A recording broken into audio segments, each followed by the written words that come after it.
자, 여러분, 안녕하세요. 송이쌤입니다. 자, 우리 지난 시간에 166페이지 문제 5번이 과제로 나갔었을 텐데요. 이 문제 5번의 경우 가정에서부터 결론에 이르기까지 그 사이의 과정, 그러니까 왜 이렇게 결론이 나왔는지에 대해서 빈칸을 채우는 문제죠. 자, 그런데 이런 문제들을 보면은 여러분들 수학이야. 수학인데 뭐 말까지 엄청 길어. 근데 거기에 또 기호는 영어야. 이게 뭐가 막 줄글로 막 써 있으니까 문제 보기도 싫은 거야. 그러면서 금방 포기해버리는 친구들이 많죠. 자, 하지만 이런 문제들은 여러분들 차근차근 잘 읽어보면은 다 풀 수 있어요. 그렇기 때문에 포기하지 않고 꼼꼼히 읽어가는 과정이 중요합니다. 그래서 이 과정에 대해서, 이 과정이 얼마나 중요한지에 대해서 오늘 여러분들에게 설명을 해드릴 거고요. 자, 그 다음에 여러분들 도형에서 우리 맨 처음에 했던 게 이등변 삼각형이죠. 자, 이등변 삼각형의 성질, 마찬가지로 이 성질이 어떻게 나왔는지 그 과정에 대해서 다시 한번 차근차근 확인해 보면 여러분들 이해가 좀 더 쉬워질 겁니다. 자, 그러면 우선 우리 134페이지, 그 다음에 144페이지를 함께 할 거니까 교과서 준비해 주시고요. 노트도 당연히 준비해야겠죠. 자, 그럼 이제 우리 이 과정이라는 게 왜 중요한지에 대해서 알아보러 가도록 합시다. 뿅! 왜? 도대체 어째서 우리는 도형을 공부해야 하는 걸까요? 우리나라에서는 조선시대 말까지 도형에 관한 문제, 가령 땅의 넓이라던가 높이의 계산 등을 모두 대수적으로 해결했어요. 여러분도 원과 삼각형의 넓이 정도는 도형 없이도 척척 계산해낼 수 있죠. 옛날 고대 이집트인도 도형을 토지의 측량학으로 보고 주로 식으로 표시하고 계산했어요. 그러나 고대 그리스인들은 도형의 문제를 꼼꼼하게 따지고 증명함으로써 측량학을 논리의 학문으로 바꾸었습니다. 고대 그리스의 수학자 유클리드는 당시 도형에 관한 모든 지식을 원론이라는 책에 체계적으로 정리하여 인류 역사에 기념비적인 공헌을 했지요. 우리나라에서는 개화기에 신식학교가 설립되면서 서양의 학문을 배울 수 있었어요. 그때 가장 중요하게 생각했던 분야 가운데 하나가 바로 도형을 배우는 기하학이었답니다. 옛날 어떤 청년이 큰 꿈을 안고 신식학교에 입학했어요. 그 청년이 맨 처음 배운 것은 서양의 수학인 기하학이었죠. 그 중에서도 바로 삼각형의 한 변은 다른 두 변의 길이의 합보다 짧다라는 내용이었어요. 선생님은 미국에서 온 선교사로 눈이 파란 미국인이었는데요. 이 선생님은 어설픈 한국어로 원론의 공리와 정의를 설명한 후에 정리가 무엇인가도 설명하였답니다.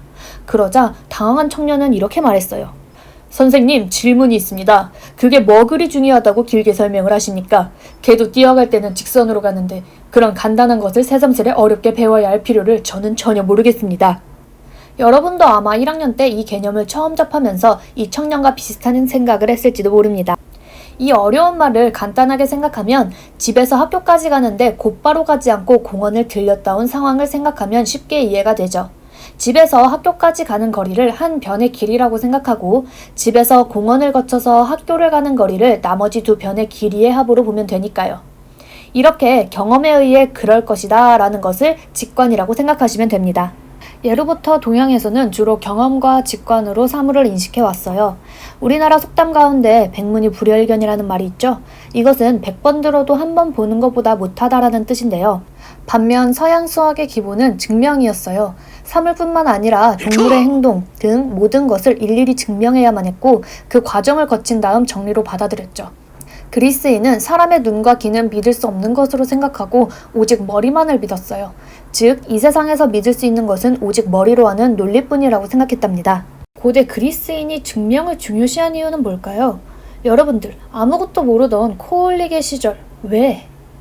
어째서? 왜 때문이죠? 이유가 뭐야? 라는 물음을 달고 살지 않았나요? 혹은 어떤 내용이 이해가 안 가거나 누군가에게 반박하기 위해 왜? 라는 이유에 대해 묻지 않았었나요?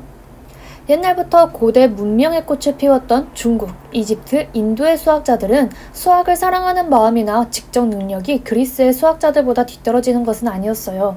하지만 앞에서도 이야기했던 것처럼 고대 그리스의 수학자들은 특별히 원론이라는 것을 만들었어요. 왜 그런지 정리해서 기록으로 남겨놨단 말입니다.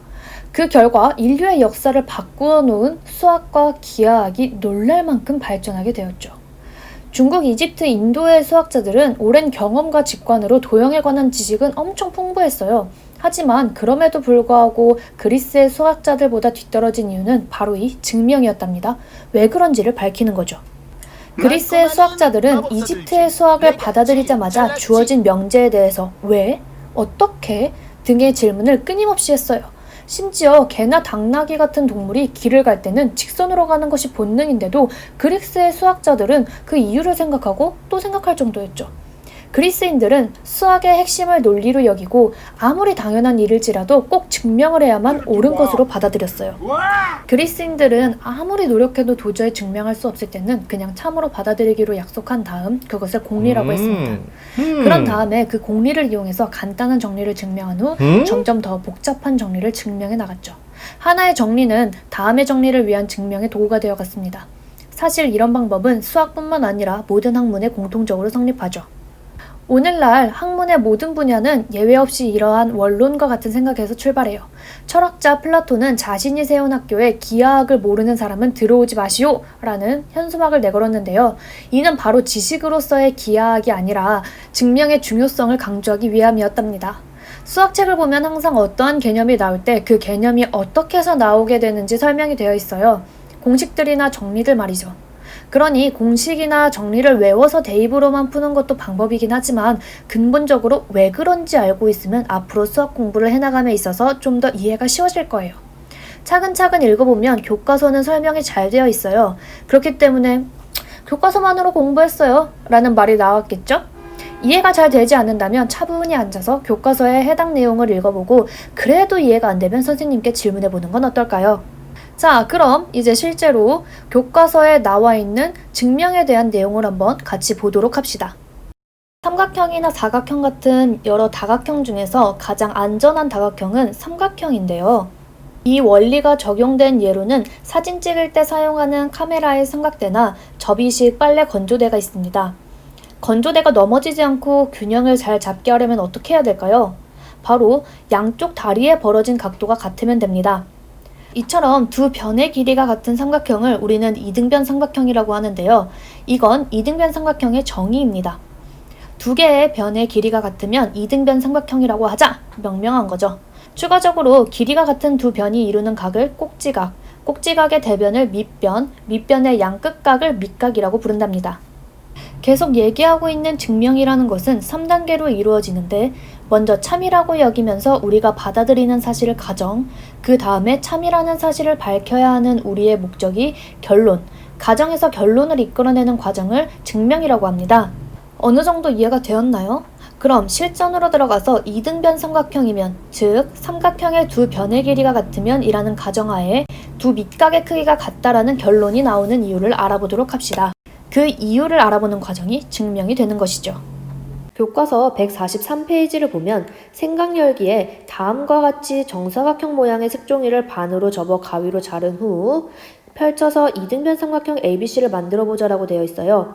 자, 그런데 반으로 접어서 자르고 나면은 완전히 포개어지는 왼쪽 삼각형과 오른쪽 삼각형이 있죠. 그랬을 때 왼쪽 삼각형과 오른쪽 삼각형의 두 밑각의 크기가 완전히 포개어졌으므로 같다라는 것을 알 수 있습니다.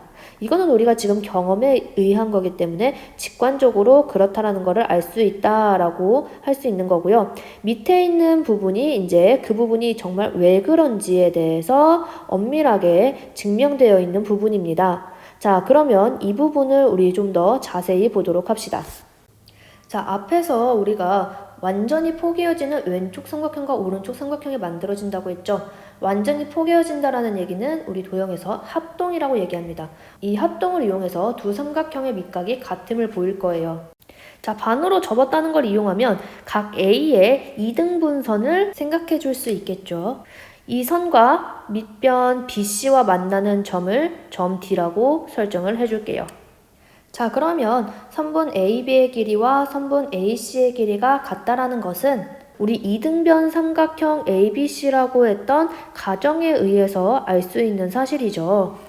자, 그 다음에 각 BAD와 각 CAD는 우리가 설정에 의해서 각 A를 반으로 나누었기 때문에 같고요. 변 AD는 지금 공통으로 들어가 있는 걸 볼 수 있죠. 자, 그렇기 때문에 왼쪽 삼각형 ABD와 오른쪽 삼각형 ACD가 합동인 거예요. 합동 조건은 두 변의 길이와 그 사이의 끼인각이 같은 SA, S 합동 조건에 의한 거죠. 자, 그러면 우리 이제 문자를 이용해서 정리해 봅시다. 삼각형 ABC에서 각 A의 이등분선과 변 BC가 만나는 점을 D라고 합시다. 그러면 삼각형 ABD와 삼각형 ADC가 만들어지는데요. 자, 두 삼각형에서 왼쪽 삼각형 ABD와 오른쪽 삼각형 ACD를 보면 우리 맨 처음 가정 삼각형 ABC는 이등변 삼각형이다라는 것에 의해서 왼쪽 삼각형의 변 AB와 오른쪽 삼각형의 변 AC가 같다라는 걸 알 수 있어요. 자, 그 다음에 우리가 설정에 의해서 나누었던 왼쪽 삼각형의 윗각인 각 BAD와 오른쪽 삼각형의 윗각인 각 CAD가 같다라는 것을 알 수 있고요. 여기에 추가적으로 변 AD가 지금 왼쪽 삼각형과 오른쪽 삼각형에 공통으로 들어가 있는 걸 알 수 있죠. 다시 말해서 변 AD의 길이가 각각 왼쪽 삼각형과 오른쪽 삼각형에 들어갔기 때문에 같다라는 거죠. 자, 이렇게 우리 지금 변 두 개와 그 사이의 끼인각이 같다라는 것을 보였어요. 그러므로 삼각형 ABD와 삼각형 ACD가 합동인 걸 알 수 있고요. 합동 조건은 SAS 합동이죠. 결국 두 삼각형이 합동이기 때문에 각각의 대응각인 각 B와 각 C가 서로 같아지게 되고 이 말인즉슨 결국 맨 처음 삼각형 ABC에서 두 밑각에 해당하는 각 B와 각 C가 같아진다라는 결론에 이르게 되는 거죠. 이 내용을 교과서를 통해서 한번 다시 점검해 볼까요? 자, 삼각형 ABC에서 변 AB와 AC가 이등변 삼각형이기 때문에 같다라는 게 가정이었죠. 그 다음 각 A의 이등분선과 변 BC의 교점을 D라고 설정해 주었습니다. 이 설정에 의해서 삼각형 ABC가 삼각형 ABD와 삼각형 ACD로 나누어지게 되었고 이 나누어진 두 삼각형이 합동이다라는 것을 보여주고자 했죠. 가정에 의해서 한 변의 길이가 같고 설정에 의해서 나머지 한 변의 길이와 그 사이의 끼인각이 같다라는 내용이 있었고요. 그 다음에 이 세 가지 조건에 의해서 결국 SA, S 합동 조건에 의해서 두 삼각형이 합동이 되었죠. 따라서 각 B와 각 C가 같다라는 결론이 나오게 됩니다. 이 결론은 이등변 삼각형의 두 밑각의 크기가 같다라는 내용이죠. 이렇게 과정을 통해서 결론을 이끌어내는 과정을 우리는 증명이라고 하였고 교과서에서 잘 설명이 되어 있는 것을 확인할 수 있었습니다. 그러니까 교과서에서 단순하게 정리되어 있는 것만 보지 말고 어떻게 해서 그렇게 나왔는지를 차근차근 읽어보는 건 어떨까요? 오늘 강의는 여기까지 마치도록 하겠습니다. 자, 어느 정도 증명에 대해서 이제 감이 좀 오시나요? 이 과정이 얼마나 중요한지 여러분들 머릿속에 꼭 기억하시고요. 자, 144페이지에 함께하기 한번 여러분들 스스로 해결하는 시간을 가져보도록 합시다.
그러면 우리 함께 하기를 같이 보도록 합시다.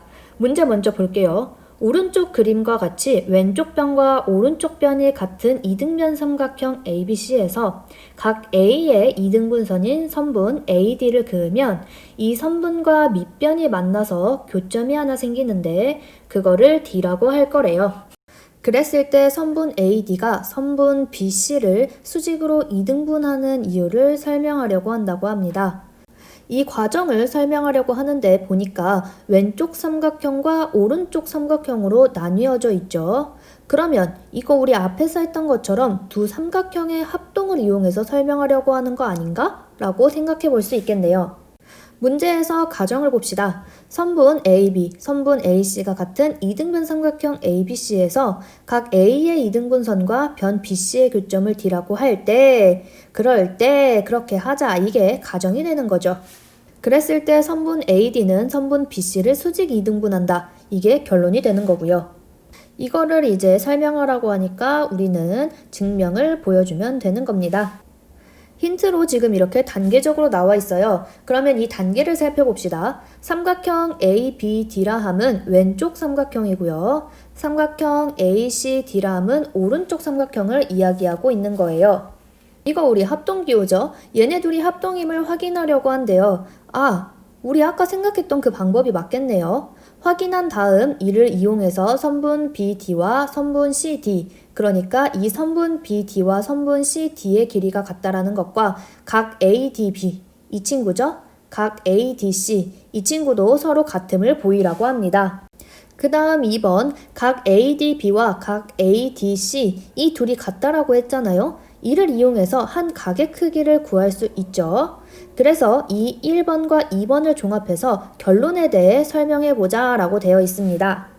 이제 자세히 봅시다. 1번에 해당하는 내용, 두 친구가 합동임을 보이는 것 같이 했어요. 변 AB와 변 AC가 같습니다. 왜냐하면 위의 조건에서 우리가 얘기를 해줬죠. 그래서 두 친구가 같고요. 그 다음 각 BAD와 각 CDA가 같습니다. 왜냐하면 마찬가지로 각 A의 이등분선이라고 했기 때문에 반으로 나뉜 거라 같을 수밖에 없죠. 선분 AD가 공통으로 들어있죠? 왼쪽 삼각형과 오른쪽 삼각형에 공통으로 들어가 있습니다. 따라서 삼각형 ABD와 삼각형 ACD가 합동이고 합동 조건은 SAS 합동이 됩니다. 두 친구가 합동이기 때문에 대응되는 변의 길이와 각의 크기가 같죠. 그러므로 선분 BD의 길이와 선분 CD의 길이가 같게 됩니다.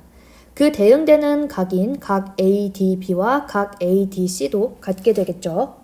이렇게 해서 1번 마무리하고 2번을 봅시다. 2번 보니 이 두 각이 서로 같단 말이에요.